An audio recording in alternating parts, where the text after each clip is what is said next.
Pada saat live IG Bosman minggu lalu, ada beberapa hater mengatakan dengan menulis di komen, "Fuck Bosman," memaki dan menghardik. Tapi kita mah nggak baperan, seru-seru aja. Di sisi lain, banyak sahabat yang gerah. Di sini kita harus meluruskan. Dunia politik memang kental dengan istilah propaganda. Propaganda tujuannya adalah merubah mindset untuk melindungi kepentingan pejabat. Penting untuk merubah banyak mindset agar menyetujui tindakan mereka. Kalau ada yang tidak menyetujui, maka terbaik adalah dengan membuat mereka yang idenya berbeda tersebut dibenci. Kebencian itu sesungguhnya tidak ada. Kebencian itu harus ditanam. Ketakutan juga sama, tidak ada. Ketakutan itu harus ditanam. Itulah senjata buzzer. Kebencian dan membuat ketakutan.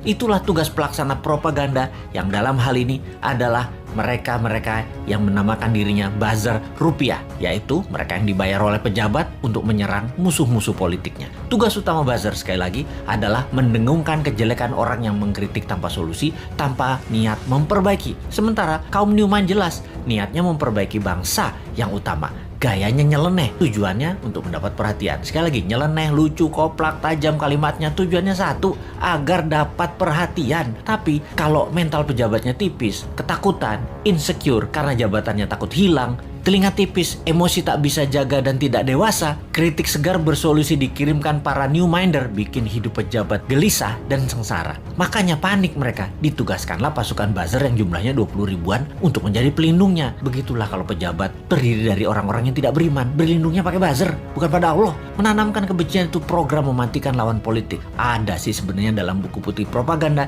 yang banyak diajarkan di akademi-akademi militer. Newman itu sering mengkritik, namun selalu memberikan solusi. Lalu kesannya anti pemerintahan secara keseluruhan. Padahal hanya anti pada 2 orang pejabat doang. Karena dikesankan Newman saat ini anti pemerintah, maka Newman harus dipudarkan. Siapa yang melakukannya? Yang melakukannya adalah penggemar pejabat penguasa saat ini yang kebanyakan berciri-ciri, yaitu minoritas orang tajir beragama minoritas. Nah, kalimatnya ya, maaf kurang ajar ya, tapi saya nggak mau basa-basi. Atau yang mayoritas latar belakangnya namun terkena propaganda yang akhirnya tidak menyukai sisi seberang yang di framing jualan agama ke Arab-Araban plus dibungkus budaya Arab. Maaf, sekali lagi kalimat Bosman ini kali ini vulgar. Daripada basa-basi mendem-mendem mau realitanya gitu. Jadi begitu berhasil menggiring opini yang menganggap Bosman anti pemerintah, maka otak bawah sadar banyak orang digiring lagi oleh buzzer. Digeneralisir, Bosman itu oposisi, pendukung kadrun, dan pendukung partai kalah perang, Demokrat dan PKS. Cara kerja buzzer menggiring opini masyarakat memang begitu dan berhasil hingga saat ini membelah bangsa Indonesia menjadi 2. Sangat berhasil.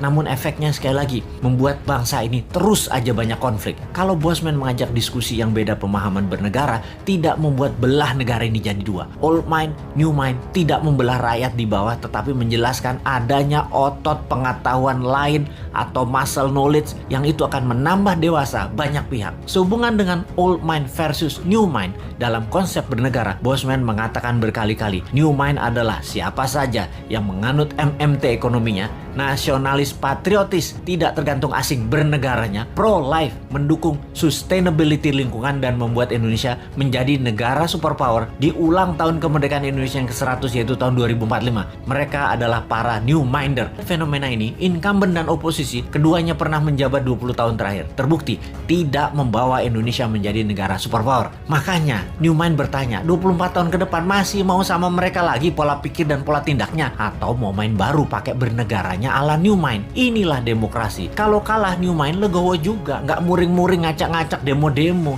nggak baper, basi itu mah. Buktikan saja di dalam kehidupan keseharian Newman. Kalau ternyata kaum Newman lebih makmur, lebih sehat, lebih bahagia, ya monggo diadopsi secara nasional. Kita masih asik aja. Jadi misi bersama jangka pendek kaum Newman adalah mempromosikan konsep ini ke 250 juta saudara sebangsa dan setanah air. Jadikan bahan diskusi, rembukan secara masif, dan akhirnya kesempatan itu akan dibuktikan di kotak suara tahun 2024. Kalah menang bukan masalah, itu demokrasi. Pertanyaannya sekarang, bagaimana caranya 250 juta orang mengenal dan memahami konsep Newman dalam waktu cepat? Urusan suka nggak suka itu nomor 2. Yang penting masuk dulu dan difahami. Ada saran nggak ya supaya Newman bisa sukses?